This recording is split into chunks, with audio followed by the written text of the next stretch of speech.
In the late 19th century, America glittered, but the gold was only a thin coat. Behind marble mansions on Fifth Avenue, the air reeked of coal dust and sweat. On the same night that the Vanderbilts danced under chandeliers worth a worker's lifetime wage, tenement families in New York huddled together in rooms too small for light or dignity. Steel, oil, and railroads had made a new generation of gods. Rockefeller, Carnegie, Morgan, Vanderbilt, men who owned not just companies but entire cities. They built castles of stone while their workers slept beside furnaces that never cooled. For every fortune forged, there were hundreds of broken backs buried in the noise of progress. Mark Twain called it the Gilded Age. Not the Golden Age, but gilded, thinly plated, hiding rot beneath its shine. It was an era when wealth meant power, power meant immunity, and the dream of America was bought with the lives of the poor. This was not prosperity, it was theatre, and blood paid for the ticket. After the Civil War, America was reborn, not as a democracy of equals, but as a factory of fortunes. Railroads stitched the continent together, steel bent cities toward the sky, and oil burned brighter than faith. For the first time, the nation's wealth no longer came from land or crops, but from men who could command entire industries with a pen stroke. Andrew Carnegie mastered steel. He built mills so vast that Pittsburgh's night glowed orange for miles. His profits soared while his workers earned less than $1 a day. John D. Rockefeller turned oil into an empire. Standard Oil controlled 90% of American refineries, crushing rivals with secret deals and predatory pricing. Cornelius Vanderbilt ruled the railroads, charging whatever price he pleased for the right to move America's goods. And J.P. Morgan, the banker king, made the rules no law yet could. They called themselves captains of industry. Their critics called them robber barons. Both were right. Their ambition forged a modern economy, but their greed hollowed out its soul. While they dined under ceilings painted with angels, the workers who built their empires coughed blood into blackened rags. The country was booming, but only for those who could afford to look away. By the 1890s, the gilded curtain had begun to tear. Beneath the glitter, anger burned. In Homestead, Pennsylvania, thousands of steelworkers rose against Andrew Carnegie's empire. They had built his wealth. Yet when they demanded fair pay and dignity, they met rifles instead of reason. Carnegie's partner, Henry Clay Frick, hired 300 Pinkerton agents to break the strike. The battle that followed turned the Monongahela River red. 7 workers died. Frick survived an assassination attempt, and though Carnegie claimed innocence from his Scottish estate, his fortune never washed clean. 2 years later, the Pullman strike erupted near Chicago. Railroad workers forced to live in company-owned homes and buy overpriced goods saw their wages slashed.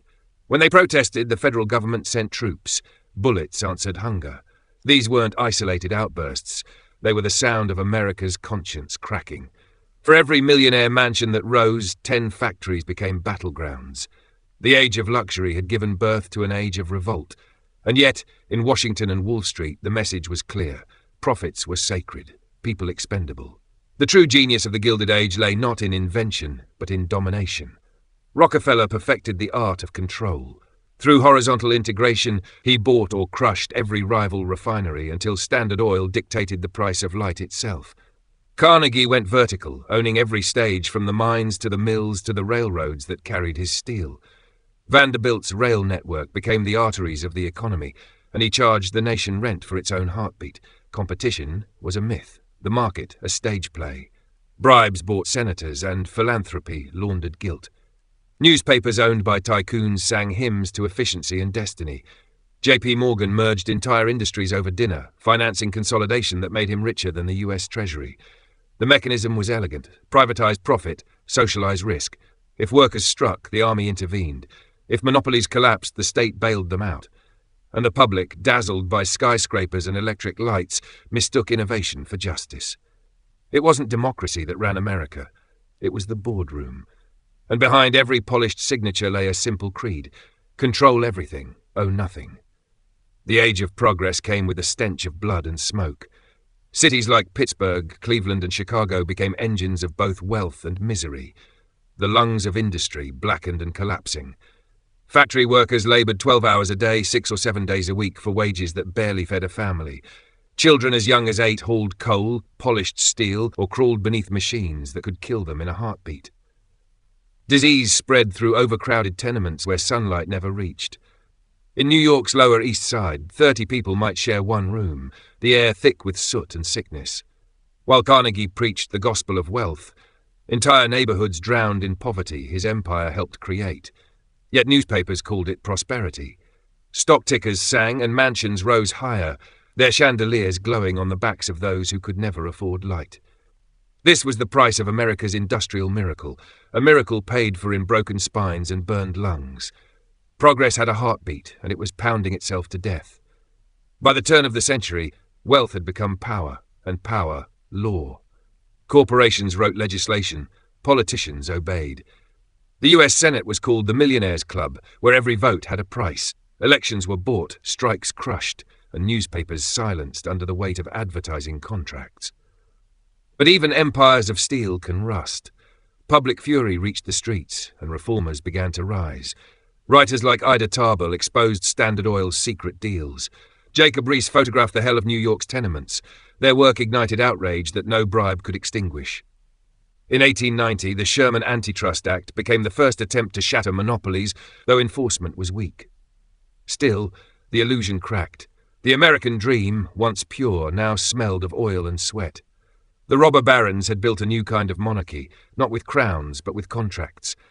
And the democracy they claimed to love had started to look disturbingly like the tyranny they once escaped. By 1900, America stood at a crossroads, richer than any nation on earth, yet trembling under the weight of its own excess. The mansions of Fifth Avenue still glittered, but their reflection showed something darker, a society divided not by talent but by inheritance. Mark Twain had been right. The age was gilded, not golden, polished on the surface, corroded underneath. But history, in its irony, never really ends. It only repeats in new clothes. Today, tech titans replace steel barons, data replaces oil, and the wealth gap yawns as wide as ever. The Gilded Age was not a mistake. It was a warning that every boom built on inequality will someday collapse under its own weight. That progress without empathy is just another name for exploitation. The lesson, written in soot and blood, remains the same. A nation that forgets who built its fortune will one day be forced to pay it back with interest.